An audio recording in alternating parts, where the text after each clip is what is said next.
Bien, pues estamos en Génesis capítulo 12. Ya terminamos del 1 al 11. Obviamente ya vimos los 4 eventos en los que vamos a bosquejar Génesis, esta primera parte. La primera parte es del 1 al 11 y se divide en 4 eventos que ya vimos, que es la creación, la caída, el diluvio y la Torre de Babel, que ya vimos que yo creo que se debería llamar la ciudad, ¿no? Porque aquí el tema es que se quieren quedar en un solo lugar, no se quieren dispersar. Ese es el pecado, entonces Dios baja, confunde sus lenguajes y los dispersa para que cumplan el mandato que les había dado anteriormente. Entonces, ya terminamos estos 4 eventos, ahora vamos a entrar a la segunda parte, que es casi todo Génesis, el resto del libro, y nos va a hablar de 4 personas. Esas personas, ¿quiénes son? Abraham, Isaac, Jacob y José. ¿Ok? Entonces comenzamos en el capítulo 12. Y este capítulo es muy importante porque es el llamamiento de Abraham. Él vive en Ur, en Babilonia, vamos, en lo que después fue Babilonia. Él vive con los caldeos. O sea, es un pueblo pues, pagano, es un pueblo idólatra, y él desde luego pues es hijo de su época y no es la excepción. Pero de repente Dios, de manera soberana y solamente por gracia, no por nada que él haya hecho, porque, insisto, está en un pueblo pagano, es un hombre idólatra como los demás. Dios se le aparece y le dice: deja a tu patria y a tus parientes y a la familia de tu padre y vete a la tierra que yo te mostraré. Este cuate, este hombre no conoce a Dios, pero Dios se le aparece y le da un mandato y le dice: deja tu país, deja tu familia, donde has crecido, donde has estado, y vete a una tierra que no conoces todavía, y no te digo cuál es, pero yo te la voy a mostrar posteriormente. Y le hace promesas: haré de ti una gran nación. Tú eres un solo hombre, pero de ti voy a sacar una nación entera. Te bendeciré y te haré famoso, y serás una bendición para otros. Bendeciré a quienes te bendigan y maldeciré a quienes te traten con desprecio. Todas las familias de la tierra serán bendecidas por medio de ti.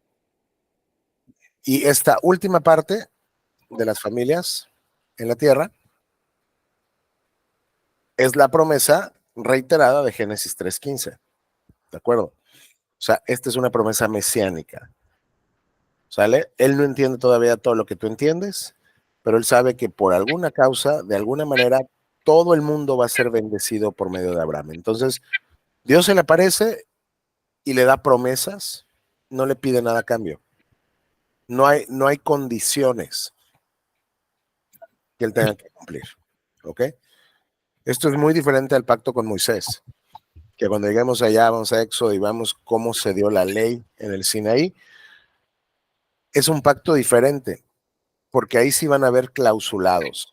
Ahí sí va a haber: tú haces, yo hago; tú no haces, yo hago esto otro.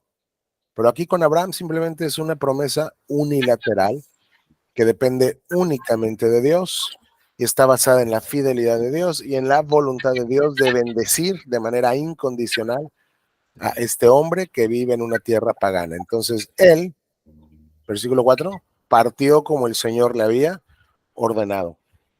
Simplemente se fue. No nos deja ver más qué pasó en la mente de Abraham, qué pensó, si dudó, si no dudó. Simplemente el texto nos dice que él obedece. Y acá él ya creyó. O sea, tan está creyendo que está saliendo de su tierra, de su familia, y se está yendo lejos a un lugar que no conoce. Le está creyendo a Dios. ¿Ok? Entonces él parte como el Señor le había ordenado y Lot fue con él. Lot era su sobrino y nos dice que tenía 75 años cuando salió de Harán y tomó a su esposa Sarai, a su sobrino Lot, todas sus posesiones, sus animales, las personas que estaban en su casa, y se dirigió a la tierra de Canaán.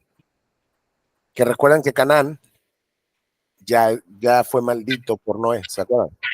Es el hijo de Cam, y Noé como profeta maldijo a Canaán. Entonces él está yendo a tierra de Canaán.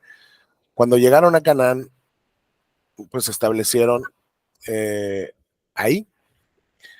Y después en el versículo 7, otra vez Dios se le aparece a Abraham y le dice: daré esta tierra a tu descendencia. O sea, tú vas a tener descendencia y esta tierra va a ser suya. Nuevamente reiterándole su promesa.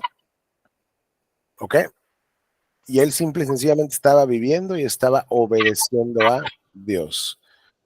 Luego, si ya leyeron Génesis, ¿qué es lo que se espera que estén haciendo? Porque como les digo, no me voy a detener en cada versículo. Pues nos dice que un hambre terrible vino a la tierra de Canaán, donde él vivía. Entonces tuvieron que ir a Egipto, ¿de acuerdo? Donde vivieron como extranjeros. Y al acercarse a la frontera de Egipto, y es un pasaje bien conocido, vamos a Abraham, le dice a su mujer, tú eres una mujer hermosa. Cuando los egipcios te vean, vaya a decir, ella es su esposa, vamos a matarlo y podremos tomarla. Así que por favor diles que eres mi hermana. Entonces voy a vivir y me van a tratar bien por el interés que tengan en ti. Entonces, pues es lo que hace. Digo, él está mintiendo, entre comillas, porque después el texto nos dice que pues es su media hermana, ¿no? Pero él está jugando ahí con la verdad porque no quieren que sepa que es su esposa, porque tiene miedo de que algo le pase a él. Entonces le pide, di que eres mi hermana, que somos hermanos, que no somos esposos. Y cuando Abraham llega a Egipto, todos notaron la belleza de Sarai. Entonces, cuando los funcionarios del palacio la vieron, fueron con el faraón y le hablaron maravillas de Sarai y la llevaron al palacio. ¿Ok? Y pues como pensaron que él era su hermano, el faraón le dio muchos regalos a causa de Sarai.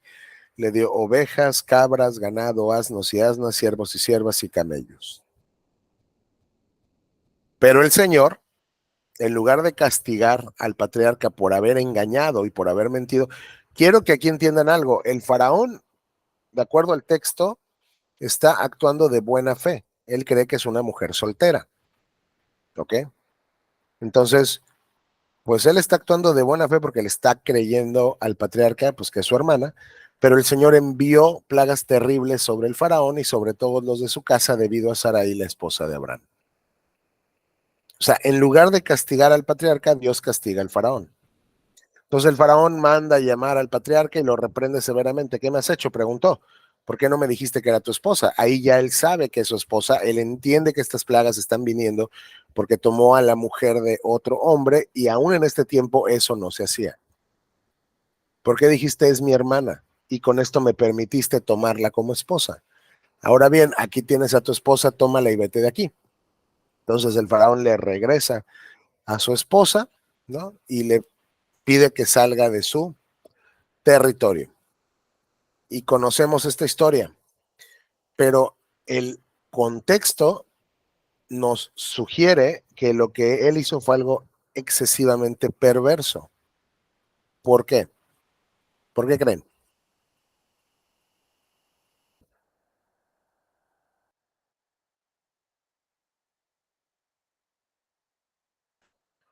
¿Quién? ¿Abraham o el faraón? El patriarca.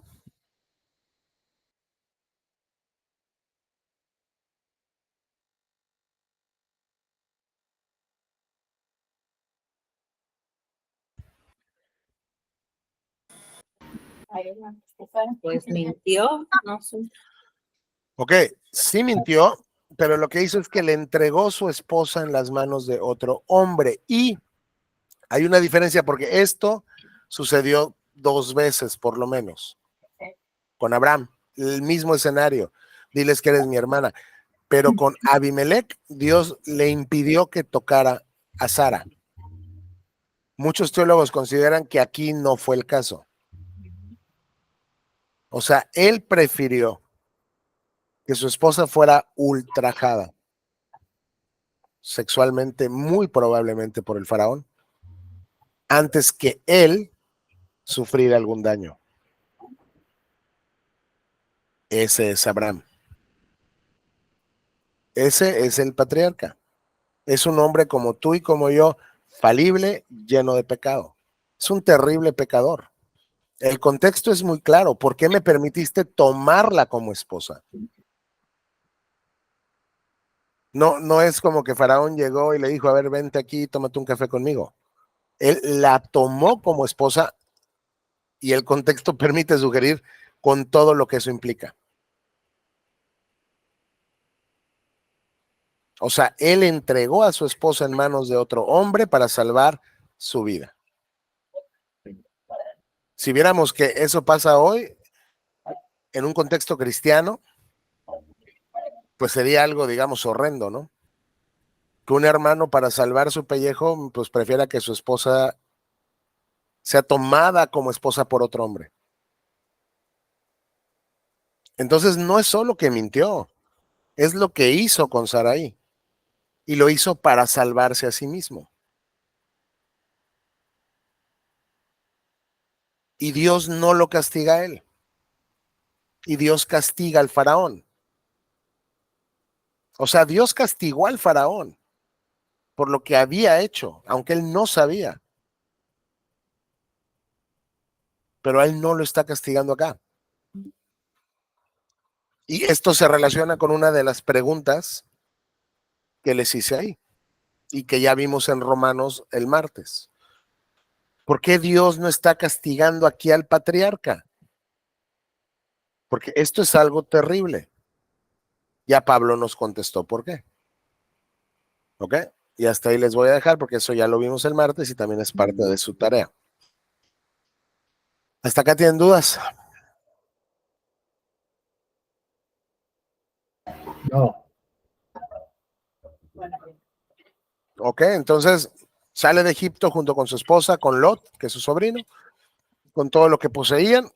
Ya nos dijo que él era muy rico en ganado, plata y oro, y en el tiempo de los patriarcas es como se medía la riqueza. ¿Ok? Entonces, ya también conocemos esto. Hay un conflicto entre los pastores de Lot y los pastores de su tío, ¿no? Porque pues tienen tanto ganado y tienen tantas cosas que como que no caben así si siguen viviendo juntos, ¿no? Entonces, pues básicamente se separan y pues Abraham lo que le dice es, tú escoge primero. Ve todo lo que hay aquí, tú dime para dónde vas a ir, yo voy para el lado contrario. ¿Ok? Y Lot, pues vio las tierras fértiles que estaban en Sodoma y se fue a establecer ahí. ¿Ok? Pero los habitantes de esa región eran sumamente perversos y no dejaban de pecar contra el Señor. Y aquí viene un contrasentido muy, muy marcado en la escritura. Mucha gente cree que Lot, y lo llaman así cuando tienen esta mala teología de el cristiano carnal, entre comillas, creen que Lot era un cristiano carnal, porque era un cristiano, o sea, un creyente, ¿no? Un creyente del Antiguo Testamento que prefirió vivir en una ciudad perversa, y ya sabemos y vamos a ver lo que pasaba en Sodoma, que no dejaba de pecar contra el Señor solo porque la vio como muy deleitosa a la vista. ¿Ok? Entonces creen que Lot estaba ahí muy contento y todo, pero después, cuando tú llegas a la Escritura, llegas al Nuevo Testamento, te va a decir que el justo Lot, le está llamando justo porque era un verdadero creyente, afligía su alma por estar en esa ciudad. ¿Por qué no se iba? Una pregunta que la Biblia no nos contesta, pero la Biblia sí da testimonio de su justicia, da testimonio de su fe verdadera, da testimonio de que era un verdadero creyente y de que él no estaba contento en esa ciudad, que él afligía su alma por vivir ahí, y la pregunta que nos hacemos es ¿por qué no se iba? ¿No? No lo sabemos, insisto, pero sí sabemos que no era un, entre comillas, cristiano carnal. Entonces él se fue para Sodoma, ¿ok? Y pues Abraham se fue al lado contrario. Una vez que Lot se va, Dios se le aparece otra vez a Abraham y le dice, mira lo más lejos que puedas en todas las direcciones, al norte, al sur, vamos occidente, vamos al oriente. Yo te doy esta tierra tan lejos como alcances a ver, a ti y a tu descendencia como posesión permanente. Otra vez Dios reafirmándole y reiterándole la promesa unilateral de bendecirlo y de que él, que no tenía hijos, va a tener hijos y va a tener muchos descendientes que van a formar una nación y les va a dar esa tierra y va a ser su posesión permanente. Permanente quiere decir por siempre y para siempre, por los siglos de los siglos. Y te daré tantos descendientes que como el polvo de la tierra será imposible contarlos. Recorre toda la tierra en cada dirección, pues yo te la entrego, Dios, reiterándole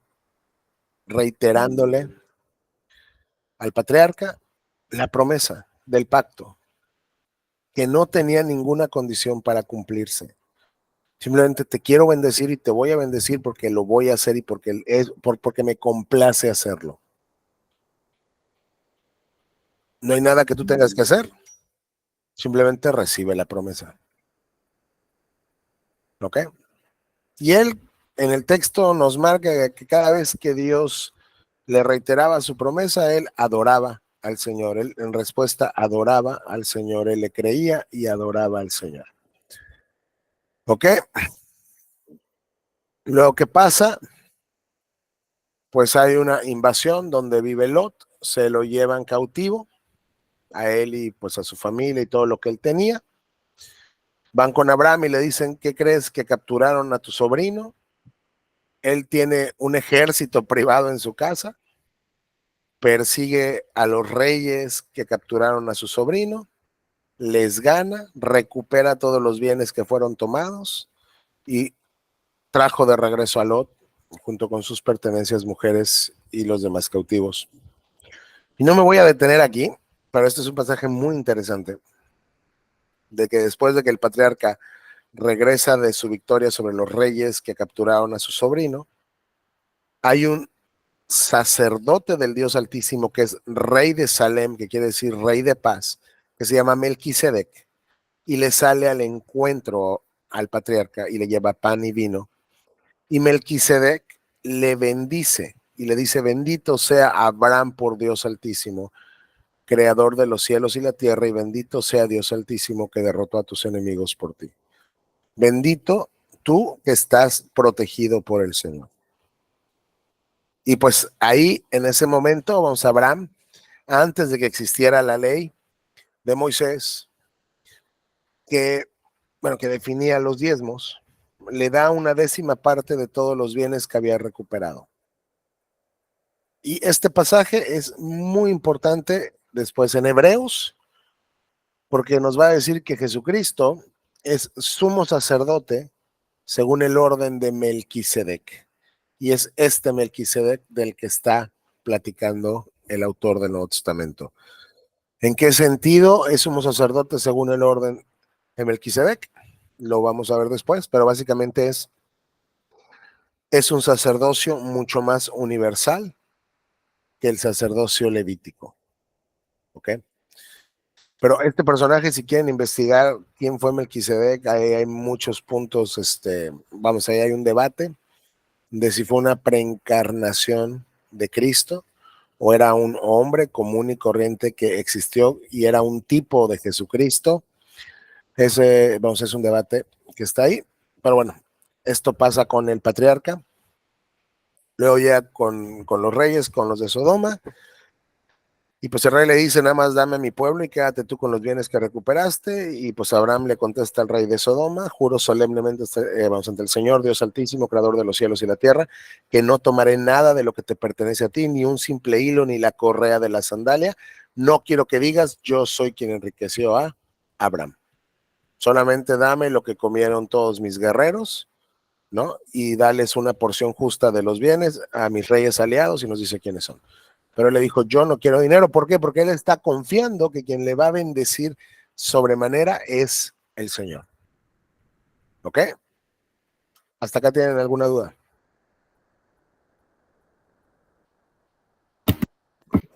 No. Ok. Luego viene Génesis 15, otro capítulo bien clave en la narrativa de Génesis y en el Nuevo Testamento, porque Pablo lo usa como fundamento para Romanos 4. ¿Ok? Tiempo después, el Señor vuelve otra vez con Abraham en una visión y le dijo, no temas, Abraham, porque yo te protegeré y tu recompensa será grande. O sea, tú no tengas miedo, tú estás esperando que la promesa que te hice se cumpla, no temas, yo estoy contigo. Y él le responde, oh soberano Señor, ¿de qué sirven todas tus bendiciones si ni siquiera tengo un hijo? ¿De qué me sirve todo lo que me has prometido si aún no tengo ni un hijo y me dices que voy a tener muchos hijos y una descendencia tremenda y no tengo ni uno? Ya que tú no me has dado hijos, él reconoce que los hijos los da el Señor. Eliezer de Damasco, un siervo de los de mi casa, heredará toda mi riqueza. O sea, yo no tengo hijos, es decir, cuando yo muera y ya estoy grande, quien se va a quedar con todo y se va a convertir en el patrón, pues es mi siervo. Tú no me has dado descendientes propios, así que uno de mis siervos será mi heredero. Después el Señor le dijo, no, tu siervo no será tu heredero, porque tendrás un hijo propio. ¿Quién será tu heredero? No, estás mal, Abraham, yo te prometí algo y yo lo voy a cumplir. Así que tú vas a tener un hijo propio que van a ser de ti, tú lo vas a procrear y él va a ser quien herede todo lo que tú tienes. Entonces, ¿qué es lo que hace Dios? Le lleva fuera pues de su tienda, vamos, o de su carpa y le dice, mira el cielo y si puedes, cuenta las estrellas. Y sabemos que no podemos. Ese será el número de descendientes que tendrás. O sea, esto es retórico. No, mira, así como no puedes contar las estrellas, no vas a poder contar el número de, pues de descendientes que tengas. Y este versículo es clave en la Biblia en todos los sentidos. Y nos dice que, momentito, ya, que Abraham creyó al Señor y el Señor lo consideró justo debido a su fe. Este es el fundamento de la justificación por fe, que después Pablo desarrolla en todas sus cartas y en toda su teología, principalmente en Romanos, que es lo más parecido a una teología sistemática que tenemos en la Biblia. O sea, es una teología sistemática dentro de la Biblia. ¿Ok? Entonces Dios le considera justo solo porque él cree. Él cree. Él está viejo, tiene todo en contra, pero Dios le dice, no, tú vas a tener un hijo propio. Y él le cree a Dios. Y porque le cree a Dios solo por haber mostrado fe, Dios le declara justo, Dios le perdona, Dios le salva. Entonces la salvación desde el Antiguo Testamento siempre ha sido por fe. Y ya lo vimos también en los primeros padres, Adán y Eva, cómo fueron salvos por fe. ¿Cuándo? Cuando le creyeron a Dios la promesa de Génesis 3:15. ¿Y cómo sabemos que le creyeron a Dios cuando él dijo, vendrá un descendiente de la mujer que aplastará a Satanás en la cabeza? Porque Adán dijo, desde hoy te vas a llamar Eva, porque quiere decir vas a ser madre. O sea, lo que Dios dijo va a pasar. Muestran fe, Dios mata un animal, derrama sangre, Dios o sea, por primera vez en el mundo, Dios mismo es quien derrama sangre de un animal cuando lo mata y les viste como símbolo de su perdón. Entonces el Señor le dijo, yo soy el Señor que te sacó de Ur de los Caldeos para darte esta tierra como posesión. Otra vez le reitera su pacto, le reitera su promesa. Pero Abraham respondió, oh soberano Señor, ¿cómo puedo estar seguro de que realmente voy a poseerla? Justo en el versículo 6 ya nos dijo que creyó y por eso Dios le declaró justo debido a su fe. ¿Ok? Pero en el versículo 8 pues parece pues, que quiere estar más seguro. ¿Ok? Esto se parece un poco, espero que lo recuerden, a cuando está Cristo con un muchacho que los discípulos, bueno, están ahí tratando de sacarle un demonio y no pueden, entonces pues llega Cristo, cuando se transfigura, baja de la montaña con sus 3 mejores amigos, se encuentra ahí, bueno, pues a los discípulos con el muchacho y el padre les dice, ¿qué pasa? Y el papá les dice, traje este muchacho con tus discípulos, pero no lo pueden ayudar. Cristo les da pues una regañiza debido a su poca fe y él le pregunta al padre, ¿tú crees que puedo hacerlo? Y el padre le dice, creo, ayuda a mi incredulidad. Y es paradójico, pero es la manera en la que nosotros tenemos que acercarnos a Dios. Señor, yo creo, pero por favor, déjame tener más fe. Pero por favor, guárdame de la incredulidad. Yo creo, pero mi fe es débil. Tú sosténla y tú fortalécela. Entonces, él ya creyó. Ya Dios le consideró justo debido a su fe. Entonces, ¿cómo puedo estar seguro de que la voy a poseer? Y Dios acá le dice, tráeme varios animales. Y nos dice qué animales. Una novilla de 3 años, una cabra de 3 años, un carnero de 3 años, una tórtola y un pichón de paloma. Entonces, él lleva estos animales y los mata. Luego parte cada animal por la mitad y puso las mitades una al lado de la otra. Sin embargo, solo con las aves no. ¿No? ¿Por qué están haciendo esto? Porque en este momento de la historia, los pactos entre las personas, los pactos entre la gente poderosa se firmaban así. Hoy se firman con papel y pluma, ¿no? Los presidentes van a las cumbres y firman tratados internacionales. Acá los pactos eran así, básicamente se mataban animales, se ponían en medio, se pasaba por entre los animales y se recitaba algo así como que si no cumplo lo que estoy prometiendo, que quede yo como estos animales. ¿ok? Que me pase lo que les pasó a ellos. Entonces, al ponerse el sol, Abraham se duerme profundamente y descendió sobre él una oscuridad aterradora. Dios bajó ahí, él ya está dormido, él baja ahí. Después el Señor le dijo a Abraham, ahí está Dios en esa oscuridad aterradora. Ten por seguro que tus descendientes serán extranjeros en una tierra ajena, donde los oprimirán como esclavos durante 400 años. Ya Dios le está profetizando que van a estar en Egipto cuando ni siquiera tiene un hijo. Pero mira, vas a tener descendientes, ahora ten por seguro que los voy a mandar a una tierra ajena. Yo ya les prometí esta tierra, pero los voy a sacar de aquí, los voy a mandar a una tierra ajena. Van a ser esclavos durante 4 siglos. Pero yo castigaré a la nación que los esclavice con las 10 plagas que ya conocen ustedes, y al final saldrán con muchas riquezas. O sea, Dios le está dando un resumen del futuro que le espera a sus descendientes. Y es lo que pasó en el Éxodo. Cuando los judíos salen ahí en la Pascua, cuando mueren todos los primogénitos en Egipto, dice que los egipcios les empezaron a dar toda su riqueza con tal de que se fueran de ahí. En cuanto a ti, morirás en paz y serás enterrado en buena vejez. Cuando hayan pasado 4 generaciones, tus descendientes regresarán aquí a esta tierra, porque los pecados de los amorreos no ameritan aún su destrucción. Tú vas a morir de viejo, vas a estar bien. Cuando hayan salido de su esclavitud, ¿ok? Van a regresar acá, porque todavía el pecado de los amorreos, que son los habitantes cananeos ahí, no amerita todavía su destrucción. Dios dice, todavía les voy a dejar vivir un rato más aquí a los cananeos, pero va a llegar el momento donde ya va a ser necesario destruirlos. Recuerden que esto está siendo escrito para la segunda generación de Israel, que está a punto de cruzar el Jordán para entrar en Jericó y matar cananeos, porque ahora sí es como si Moisés les dice, en este momento todavía no, pero ahora ya el pecado cananeo amerita su destrucción. ¿Ok? Después de que el sol se puso, viene un horno humeante y una antorcha ardiente que pasaba entre las mitades de los animales muertos.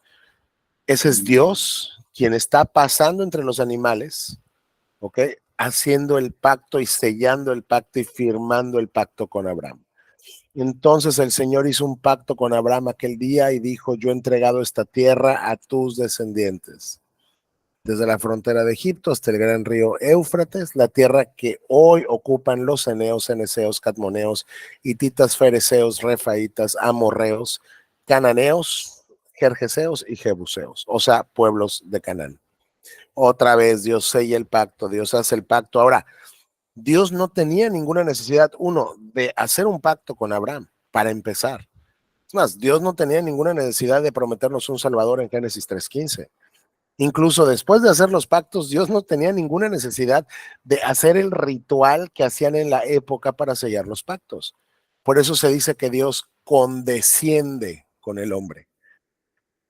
Condesciende, o sea, se baja a su nivel, nos trata de tal manera que podamos entenderlo. Esto es Dios condescendiendo con el ser humano. Es condescendiente con nosotros. Entonces Génesis 3:15 Génesis 15 es fundamental en la historia de la redención. Porque todavía hoy hay cristianos dispensacionalistas. Y me estoy refiriendo a los dispensacionalistas tipo Darby, tipo Scofield, ¿no? Que creen que Dios salvaba de diferente manera en todas las dispensaciones. Eso es una blasfemia. Eso es una herejía. Porque solo ha existido una manera de salvar desde el principio y es por medio de la fe. Entonces, aquí él ya está justificado. Y ese va a ser el argumento de Pablo en Romanos 4, que vamos a ver si Dios quiere el martes. Aquí todavía no hay circuncisión. Él todavía no se ha circuncidado. Dios todavía no le ha requerido la circuncisión. Pero él ya está justificado. ¿Ok? ¿Dudas?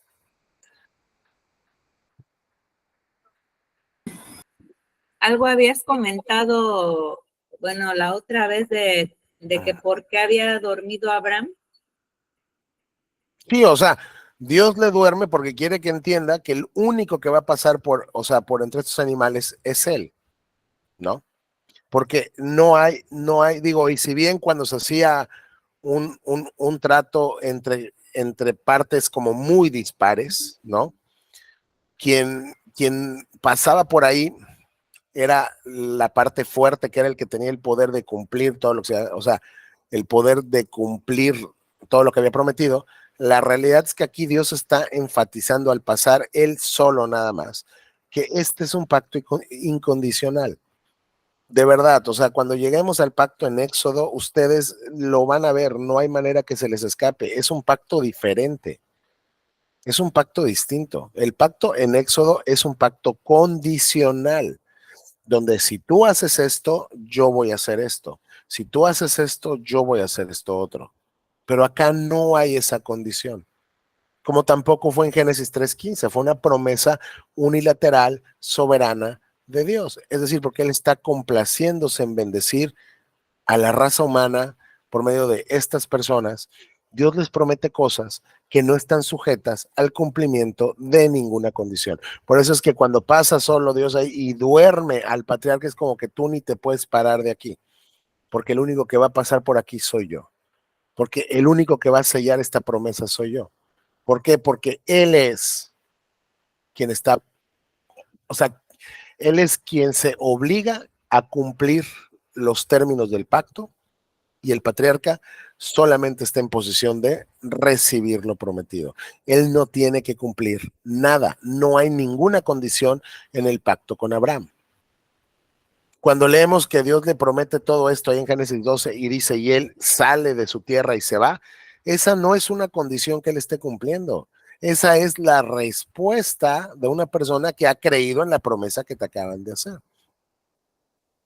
Es como si te dicen toda proporción guardada, porque no comparo esto con nada, pero es como si te dicen, oye, vete aquí a 20 minutos caminando y hay un carro que te voy a regalar.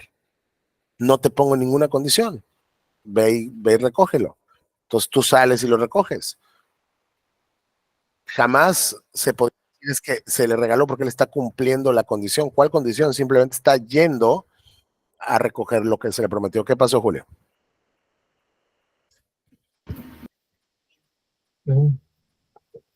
Nada más que si los años que menciona los animales que vimos en el pacto que Dios le dijo significan algo. ¿Dónde, perdón?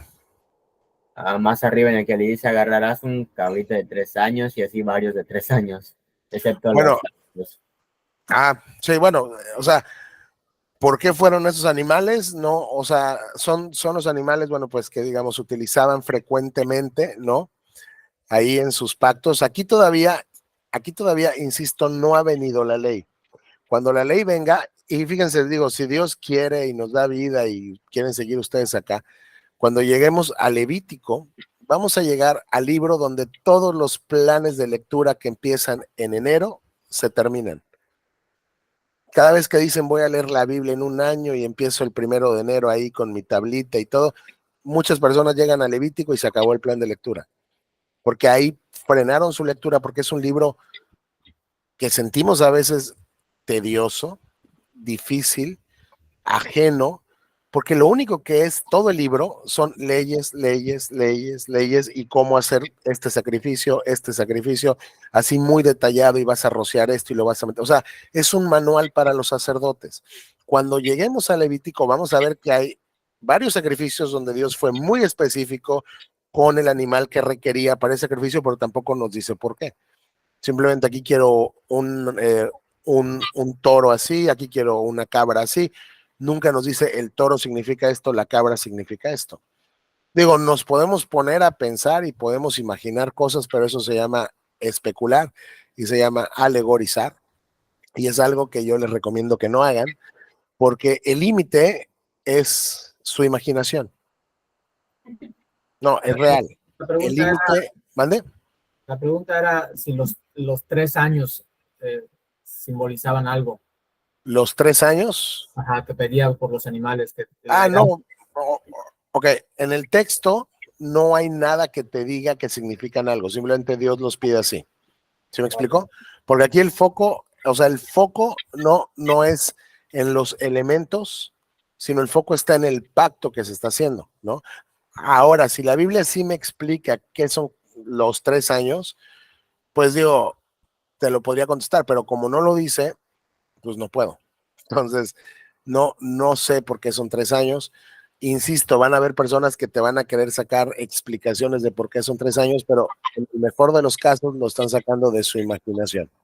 Porque en la Biblia, en toda la escritura, no hay nada que te diga por qué son 3 años acá y por qué fue una novilla, ¿no? Vamos, porque fue esto. Lo que quiere que veas es que eran animales que estaban partidos a la mitad y básicamente era, si no cumplo el pacto, así quedo yo, ¿no? O sea, era una fórmula como muy formal, como muy de su época para sellar pactos.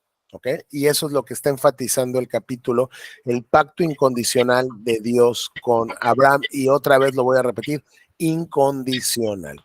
Y la clave del capítulo 15, está en el versículo 6, que es donde nos dijo ya, y Abraham creyó al Señor y el Señor lo consideró justo debido a su fe. Él fue justificado antes de que hiciera cualquier otra cosa. ¿Ok? Y esto es bien importante porque cuando ustedes lleguen a Santiago y les hable del patriarca y de cómo fue justificado, tienen que interpretar correctamente Santiago para que no encuentren un conflicto tremendo entre Santiago y Pablo, el cual muchos reformadores encontraron hasta que entendieron que no existía tal. ¿Ok? Pero como no estamos en Santiago ahorita y no quiero que nos confundamos más, entonces nada más vamos a enfatizar el pacto incondicional de Dios con Abraham y la justificación por fe. ¿De acuerdo? Luego ya viene Ismael, ya conocen también qué pasa. Bueno, pues ya Dios me prometió hijos, pero no tengo, y pues mi esposa tampoco, no me puede dar hijos, pero ella tiene una sirviente, es egipcia y se llama Agar. Entonces su esposa va con Abraham y le dice, el Señor no me ha permitido tener hijos, ve y acuéstate con mi sierva, quizá yo pueda tener hijos por medio de ella. Como es mi esclava y es mi propiedad, todo lo que ella tenga es mío. Entonces tal vez así es como Dios va a cumplir su promesa, ¿no? Y pues Abraham aceptó la propuesta de su esposa. Él no protestó, dijo, bueno, está bien. Y él tuvo un hijo con la esclava de su esposa. Y acá nos ponen entre paréntesis en el texto bíblico, esto ocurrió 10 años después de que él llegó a la tierra de Canaán. O sea, ya pasaron 10 años de que Dios le prometió algo. También quiero que dimensionen eso acá en la mente. Ya pasaron 10 años. Aquí han pasado 30 minutos desde que empezamos el estudio, ¿no? Pero aquí en la vida de este hombre ya pasaron 10 años. 10 años en los cuales no ha visto que se cumpla lo que Dios le prometió. Y Dios ya selló el pacto, ya, o sea, con la fórmula ahí, así como muy ritual, y ya se le apareció varias veces y le prometió lo mismo y le dijo, esto es lo que va a pasar, yo voy a cumplir. Pasan 10 años y no ha pasado nada. Entonces, él cree que tal vez es una manera de que se cumpla la profecía, la promesa, y pues Agar queda embarazada, y cuando supo que estaba embarazada y supo que el hijo que traía es lo que el patriarca más deseaba, pues ya se sintió como con más derecho y empezó a tratar a su señora, a su ama, con desprecio. Y entonces llega Sarai y le dice a Abraham, todo esto es culpa tuya. ¿Ok? Digo, vamos, esto es hasta un poco irónico porque quien le propuso esto fue ella. Ve y ten un hijo con mi esclava, ¿no? Pero pues ella después va y le culpa y le dice, todo esto es culpa tuya, puse a mi sierva en tus brazos, pero ahora que está embarazada, me trata con desprecio. El Señor mostrará quién está equivocado, tú o yo. Desde aquí ya vemos el conflicto matrimonial, incluso en Génesis, incluso en el patriarca con su mujer. Entonces él responde, es tu sierva, haz con ella como mejor te parezca. Así que empezó a tratarla con dureza hasta que al final ella se va. El ángel del Señor, cada vez que encuentran esta palabra en el Antiguo Testamento, el ángel del Señor no es un ángel como los demás ángeles, como Miguel, como Gabriel, no es un ángel, es Jesucristo preencarnado, porque este ángel habla siempre en primera persona y siempre recibe adoración y no dice, no, ¿cómo crees? Cuando un ángel que es un ángel real y normal, va a dar un mensaje, lo da en tercera persona. Dios dice esto y Dios me mandó a decirte. Y cuando se quieren postrar, ¿qué le dice? No, párate, yo soy siervo como tú. Pero este ángel del Señor, cada vez que lo vean en el Antiguo Testamento, noten y fíjense que siempre habla en primera persona como si fuera Dios, porque lo es, y siempre que le postran y le ofrecen adoración, lo que sea, él lo recibe. Entonces, aquí el ángel del Señor es Jesucristo preencarnado. Se encuentra con Agar en el desierto, ¿no? Junto a un manantial, y le dice, ¿de dónde vienes y hacia dónde vas, sierva de Sarai? Pues huyo de mi señora Sarai. El ángel le dijo, regresa a tu señora y sométete a su autoridad. Después añadió, noten, yo te daré más descendientes de los que puedes contar. Y no dice Dios te dará, dice yo te daré. Porque porque este es Dios mismo. Entonces yo te daré más descendientes de los que puedes contar. O sea, a ver, regrésate allá con tu señora, te voy a bendecir con más descendientes, ni te imaginas cuánto vas a tener. ¿Ok? Hoy estás embarazada y darás a luz un hijo, lo llamarás Ismael, que significa Dios oye, porque el Señor ha oído tu clamor de angustia. Este hijo tuyo será un hombre indomable, tan indomable como un burro salvaje. Levantará su puño contra todos y todos estarán en su contra. Así es, vivirá en franca oposición con todos sus familiares. Y de él viene el pueblo árabe. Y los árabes así son. Digo, quien conozca un poco de la cultura, se puede dar cuenta que las personas árabes así son, o sea, con este temperamento, ¿de acuerdo? Pero aquí el punto es, tú regrésate, yo te voy a bendecir, yo sé lo que estoy haciendo. ¿Ok? Cuando Abraham tenía 99 años, el Señor se le apareció y le dijo, yo soy el Shaddai, Dios Todopoderoso. Si no mal recuerdo, nos dijo que cuando salió, ¿cuántos años tenía? ¿65 o 75? Eran 65, ¿no? 7-5. 7-5, a ver, vamos a revisar. 7-5, ¿dónde estaba? Sí, exactamente, 7-5. ¿Cuántos años han pasado hasta acá entonces? 25. 24 años. ¿Dónde estamos? 17, ¿ah? Cuando Abraham tenía 99 años, 24 años han pasado. Ya no 10, ya pasaron 24 años. Dios se le aparece y le dice, yo soy el Shaddai, Dios Todopoderoso. Sírveme con fidelidad y lleva una vida intachable. ¿Ok? Tú sigues siendo fiel a Abraham, sigue viviendo en piedad. Yo haré un pacto contigo por medio del cual garantizo darte una descendencia incontable. Le reitera el mismo pacto otra vez. El que pasa cae rostro en tierra. Este es mi pacto contigo. Te haré el padre de una multitud de naciones. Además cambiaré tu nombre. Ya no será ¿cuál? Abraham, sino te llamarás Abraham, porque serás el padre de muchas naciones. Te haré sumamente fructífero. Tus descendientes llegarán a ser muchas naciones y de ellos surgirán reyes. Dios cada vez está reiterando el pacto con una seguridad tal que parecería que no sabe que el patriarca tiene 99 años. Yo confirmaré mi pacto contigo y con tus descendientes después de ti, generación en generación. Este es el pacto eterno. Yo siempre seré tu Dios y el Dios de tus descendientes. Y les daré a ti y a tus descendientes toda la tierra de Canaán, donde ahora vives como extranjero. Será posesión de ellos para siempre. Yo seré su Dios. Esta es una de las partes más importantes del pacto con Abraham. Es un pacto eterno. Esta también es una pregunta que les hice y ya saben dónde encontrar la respuesta. Este es el pacto eterno. Yo siempre seré tu Dios y el Dios de tus descendientes. El pacto incluye, después de todas las bendiciones, lo más importante es, yo voy a ser tuyo y tú vas a ser mi pueblo. Y eso va a ser por la eternidad. Y les daré a ti y a tus descendientes esta tierra donde hoy eres extranjero porque está ocupada por cananeos, pero aquí te la voy a dar. ¿Ok? Será posesión de ellos para siempre y yo seré su Dios. Entonces, 24 años después de que él deja la tierra de sus padres, Dios le dice al patriarca, Es tu responsabilidad obedecer las condiciones del pacto. Tanto tú como todos tus descendientes tendrán esta responsabilidad de por vida. Aquí Dios ya da algo que ellos tienen que hacer, ¿ok?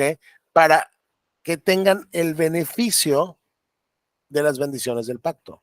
No es para recibir el pacto, porque eso es por fe, es para mostrar su fe.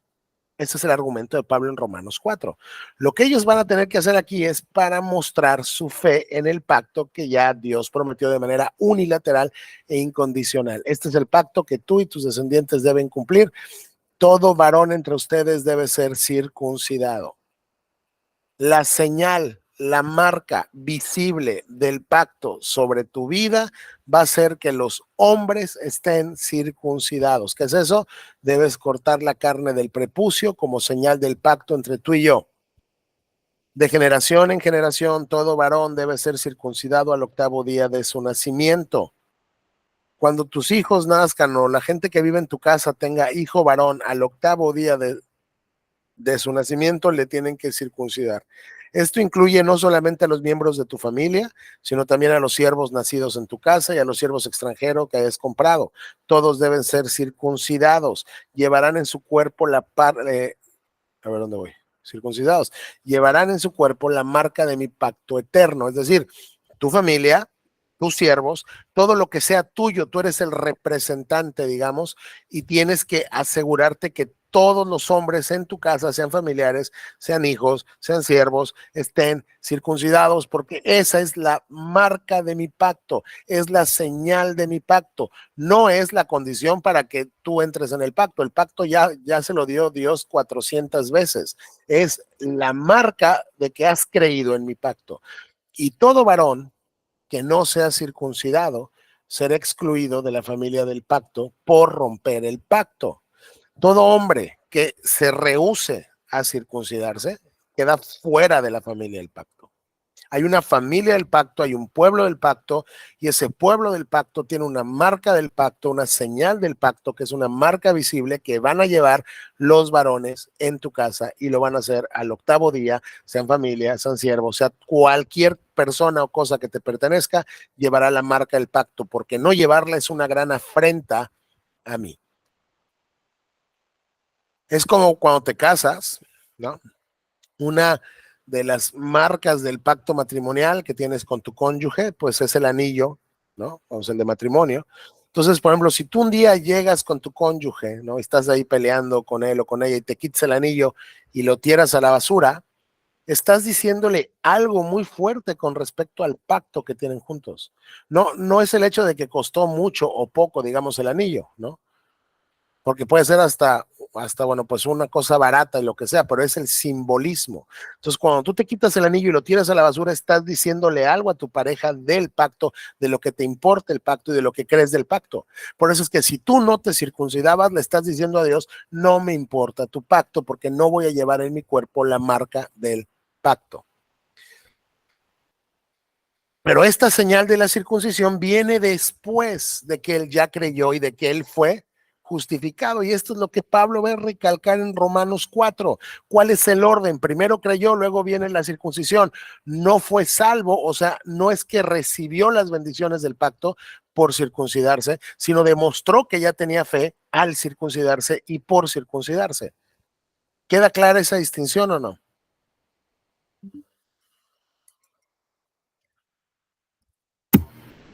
Sí. Sí. Y como muestra de lo que cree Dios de la circuncisión, y hay un pasaje muy, muy oscuro en la Biblia, que mucha gente pues lo lee y no sabe ni qué significa, ni por qué está ahí, ni qué dice, hasta que no entiendes el contexto de la Torá, de la ley. Vamos así rápido a Éxodo 4:24. Ustedes ya saben también quién fue Moisés. Fue creado como príncipe, como hijo de la hija del faraón. Mata a un egipcio porque él al final sabe que es hebreo y no quiere que maltraten a su pueblo, pero mata al egipcio, sabe que lo van a perseguir, huye, ¿ok?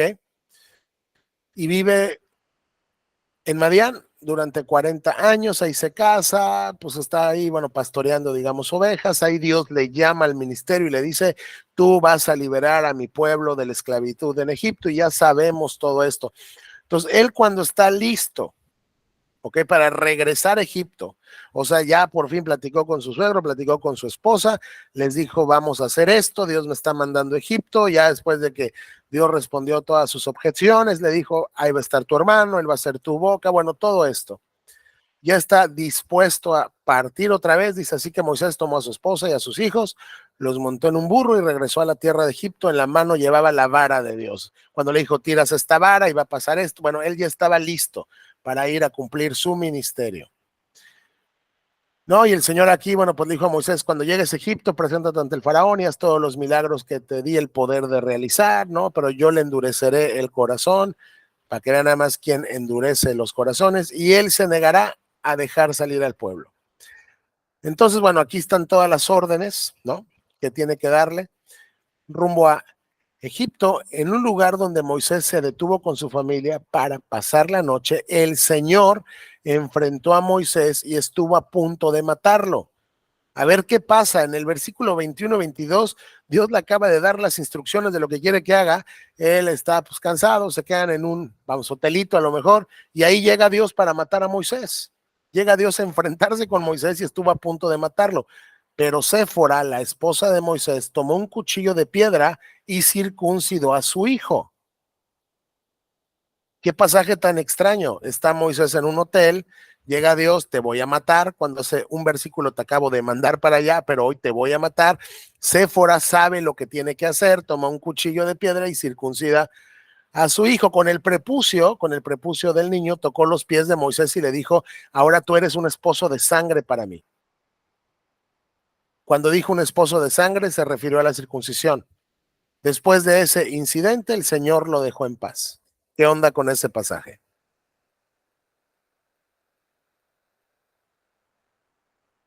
O sea, están descansando en un hotelito rumbo a Egipto. Acaba de recibir las instrucciones del Señor. Dios se le aparece y lo quiere matar. Séfora sabe lo que está pasando, circuncida a su hijo y le reclama y le dice, ahora me eres un esposo de sangre, ahí está el prepucio. Y ya Dios ahí se va y lo dejó en paz. Lo que está pasando es que Moisés no había circuncidado a su hijo. Y él era judío. Él sabía que lo tenía que hacer. ¿Y qué es lo que nos dijo Dios acá? Estamos en Génesis, ¿qué? 17, ¿no? ¿Y qué es lo que nos dijo Dios acá? Perdón, ¿dónde estoy? Todo varón que no sea circuncidado será excluido de la familia del pacto por romper el pacto.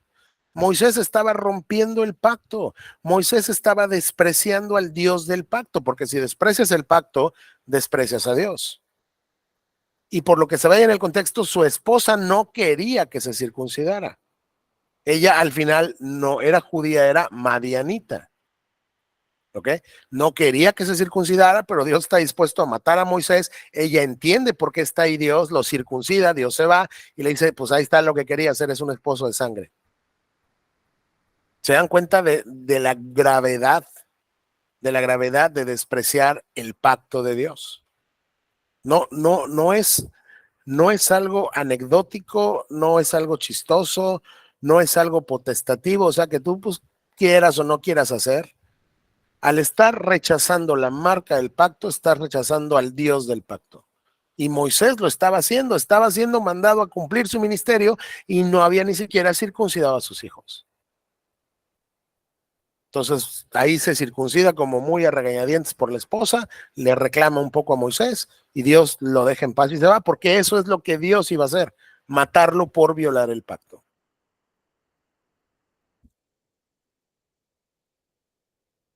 ¿Dudas?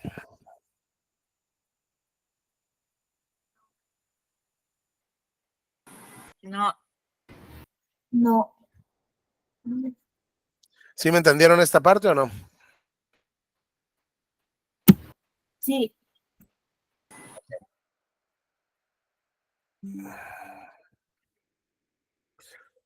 Y una vez que Dios da estas instrucciones para la circuncisión, que es la marca del pacto, la señal del pacto, que es una señal de sangre, porque pues el niño sangraba, y Pablo lo va a usar mucho esta tipología de, es una señal de sangre y es una señal como de quitar algo del cuerpo y echarlo fuera.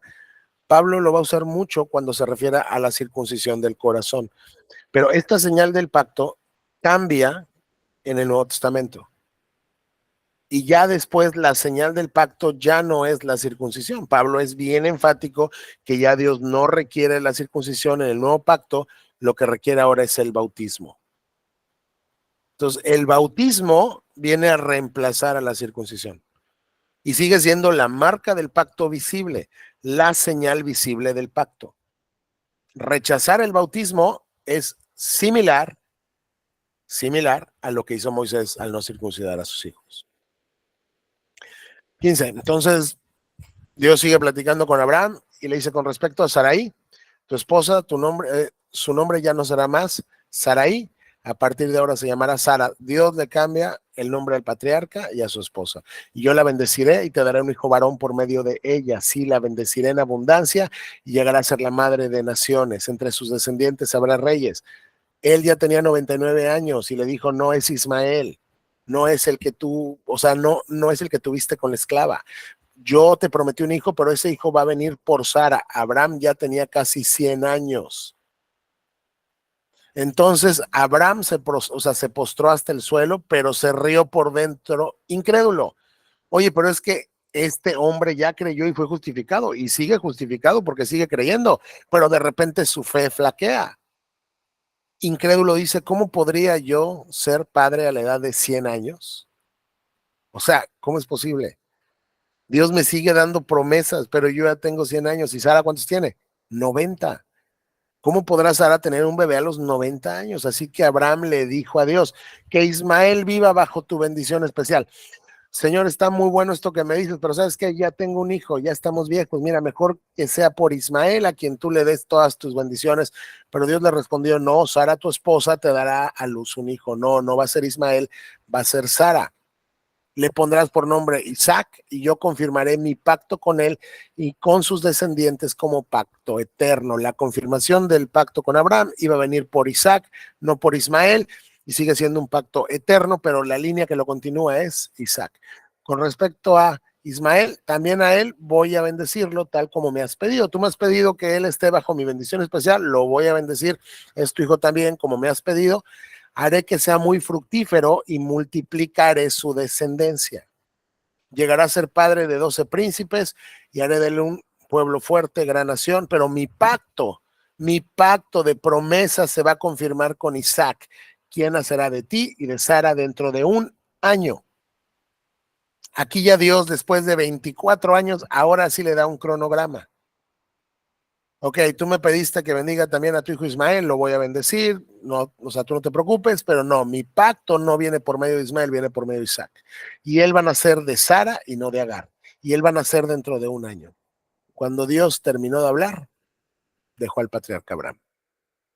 Ese mismo día, en ese mismo día, Abraham tomó a su hijo Ismael y a todos los varones de su casa, tanto los que habían estado allí como los que había comprado, los circuncidó, cortándoles el prepucio tal como Dios le había dicho. No se puso a pensar cómo le voy a hacer para circuncidar, porque quiero que entiendan algo, y lo vamos a ver en otra parte de Génesis con Jacob. La circuncisión ya cuando pues uno es adulto, digo, cuando es bebé también, pero cuando es adulto duele mucho, y te deja postrado por varios días. Él, al circuncidar a todos los varones de su casa, que estaban incluidos ahí sus soldados privados que tenía su ejército y todo, quedaba vulnerable al ataque de cualquier persona. Todos iban a estar postrados en cama con fiebre, todos los hombres de su casa, pero no le importó. Él ese mismo día tomó a su hijo, a los varones de su casa, y los circuncidó cortándoles el prepucio para que llevaran en su cuerpo la marca del pacto tal como Dios le había dicho. Abraham tenía 99 años cuando fue circuncidado y su hijo Ismael tenía 13. Él tenía casi 100, Ismael tenía 13. Tanto él como su hijo Ismael fueron circuncidados ese mismo día y los demás varones que estaban en la casa, los nacidos allí, y los comprados como siervos, todos fueron circuncidados junto a él. Y hasta acá nos vamos a quedar. Capítulo 18. Ahí vamos, ahí vamos. Entonces, hoy nos centramos en el pacto con Abraham, en la justificación por fe de Abraham, y importantísimo, en la circuncisión que vino como evidencia de la fe que el patriarca ya había tenido primero. Y como marca visible que te hacía pertenecer a la comunidad visible del pacto. Y si alguien se negaba a circuncidarse, si alguien despreciaba la señal del pacto, estaba despreciando directamente a Dios. Entonces, hasta acá nos vamos a quedar el día de hoy. ¿Preguntas?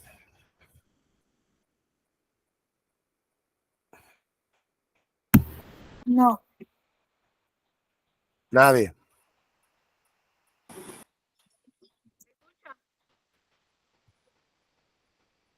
¿Nadie? Dan tiene una no muy relacionada, pero A ver, ¿cuál es? Que si Jesús recordaba todo lo que había hecho antes de que No. naciera, A ver, ¿cómo? Perdón, porque creo que se cortó un poco y no te escuché. Que si Jesús recordaba ¿qué? todo lo que había hecho antes de que naciera, o sea, sea, Todo por lo que ejemplo, había hecho. ahorita que salió que era, o sea, que era Jesús preencarnado, Ah, ahí cuando se le apareció a Abraham, ella dice que sí, cuando Jesús ya vino aquí a la tierra y era un niño, que sí él tenía como conocimiento de quién había sido él, pues antes, pues como Dios. pero A que ver. había hecho antes. a ver. Primero Deuteronomio 29. Acá con los Echeverría, que ya me bautizaron como el hermano que no sabe o el hermano que no sé. Pues yo soy fiel a mi mote. Lo que pasa es esto. En Jesús hay dos naturalezas. Es verdaderamente hombre y es verdaderamente Dios. Él decide, mientras está en la tierra, o sea, no despojarse, sino no utilizar su naturaleza divina. Él vive como un hombre. Entonces, como hombre, él vive con las limitaciones con las que vives tú y yo. Cuando dice que Jesús sabía lo que estaba en su corazón, es porque ahí el Espíritu Santo le estaba capacitando como un hombre para saberlo.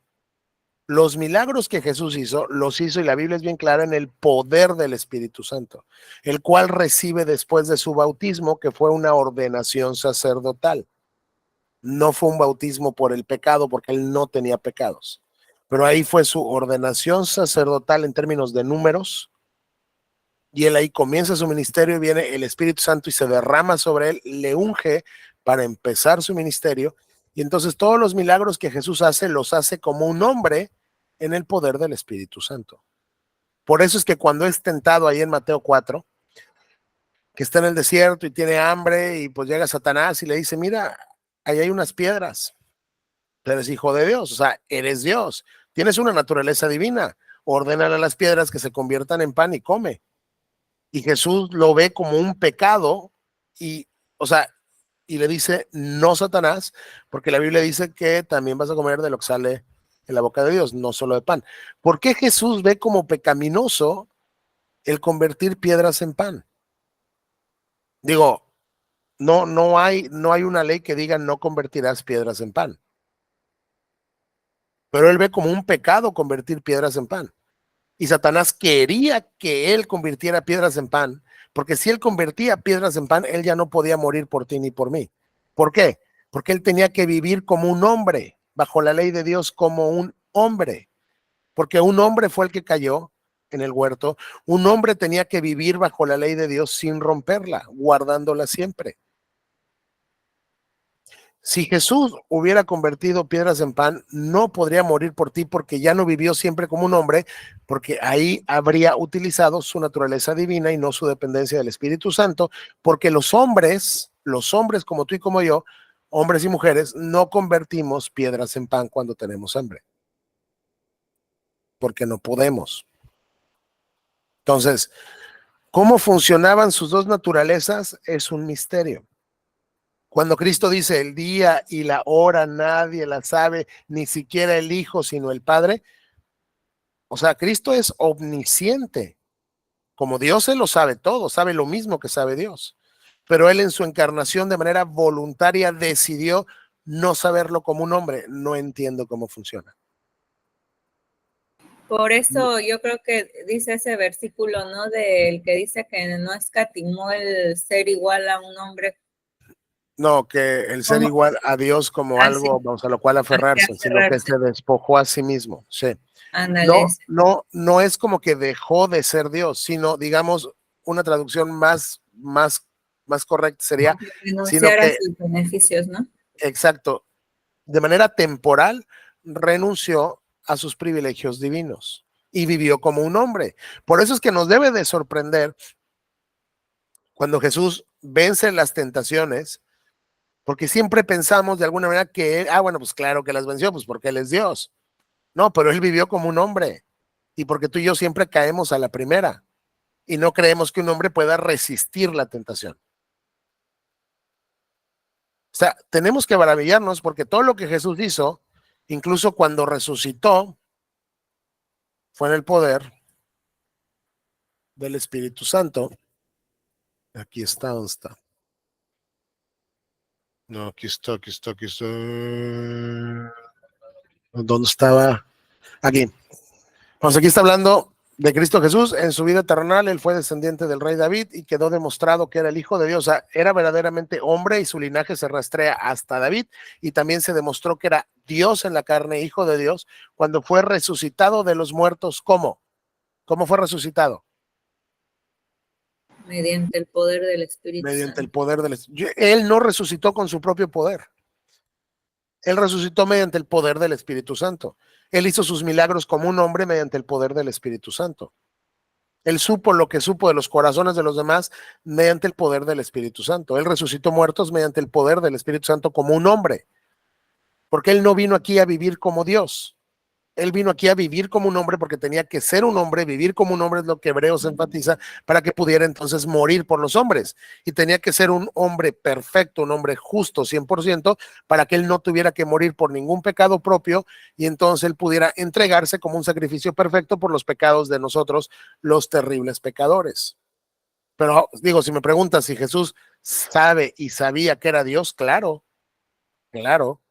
Él sabía que era Dios. Él conocía la ley perfectamente porque Él es el legislador, Él se la dio a Moisés. Pero fíjate bien, es bien chistoso porque Él se la dio a Moisés, sin embargo, Él crecía en conocimiento como un hombre de las Escrituras. Por eso si me preguntas si sí o si no, cómo funciona, te llevo al versículo que te voy a llevar toda la vida, que no sepa yo algo, que es este. Dios tiene cosas secretas que nadie conoce y no sé. Exactamente cómo funciona, no lo sé. Exactamente qué tanto decidió recordar o no, no lo sé. Porque la Biblia no me lo dice. Y este versículo tiene varias implicaciones. Este que les puse acá. Uno, hay secretos que nadie conoce. Quiere decir que no vas a conocer. No vas a conocer. Y no te preocupes, Dios no te va a pedir cuentas de ellos. Pero lo que sí conoces, eres responsable de que lo obedezcas, tú y tus hijos. Pero la implicación, cuando sistematizas esto con Pedro, por ejemplo, es, si Dios no te lo reveló, es porque no lo necesitas para tu vida cristiana. Dios te dio todo y me dio todo lo que necesitamos para vivir la vida cristiana victoriosa como Él nos ha llamado a vivirla. Si no nos lo dijo, es porque evidentemente no lo necesitamos. Entonces, y hay libros de gente que se pone a especular cosas que de verdad no sé cómo las sacan. Pero ese tiempo que se tardaron en escribir ese libro, mejor se lo debieran de dedicar a estudiar lo que sí nos dijo y asegurarnos de obedecer todo lo que está escrito, pero buena, digo, es buena pregunta, es una pregunta buena teológica, digo, te traté de dar como una respuesta, bueno, pues teológica también, ¿no? De que todo lo que hizo fue como un hombre y él siendo Dios renuncia temporalmente a sus privilegios, pero qué tanto él decide recordar o no, yo no lo sé. Por lo menos en el tema de lo de la fecha, por ejemplo, el día y hora, él decide no saberlo como un hombre, pero su naturaleza como Dios lo sabe perfectamente porque es omnisciente. Entonces, si en el primer siglo surgían herejías sobre la persona de Jesús, ¿no? Que estaban atacando como su divinidad, ¿no? Y la iglesia ahí pues responde y empieza a defender su divinidad porque es divino en verdad. Como que nos vamos al extremo de enfatizar tanto su divinidad que se nos olvida que también tiene una humanidad verdadera. Y entonces hay veces que pensamos que lo que hizo en la tierra fue como Dios. Y entonces, pues, ¿qué trabajo le costó? No, pero no, fue como un hombre. Fue como un hombre. Entonces, piensa tú vivir como un hombre, claro, sin pecado, pero vivir como un hombre sin violar jamás la ley de Dios, dando gloria a Dios siempre como Él merece recibirla.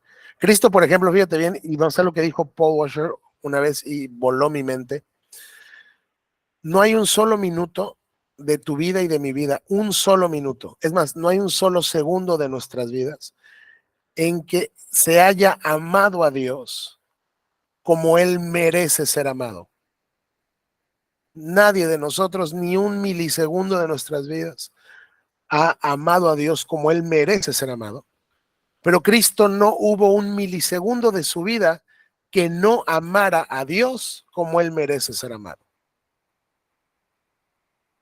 ¡Pum! Ahí vuela tu mente. Digo, si entiendes lo que estoy diciendo y lo que dijo Paul Washer, vuela tu mente. Es real. Es por eso que cuando vuela tu mente, entonces dices, wow, qué Dios tan grande.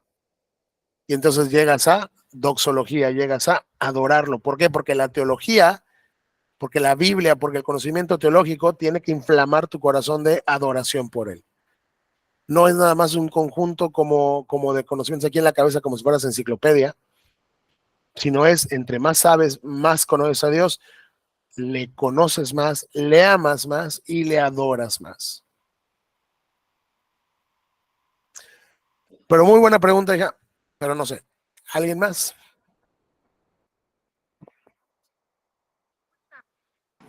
No, Muy bien, bueno, pues entonces ya no hay preguntas, comentarios, dudas ni nada. Vamos a terminar con la grabación. Los puntitos abajo. Por acá también se puede, ¿no? Ah,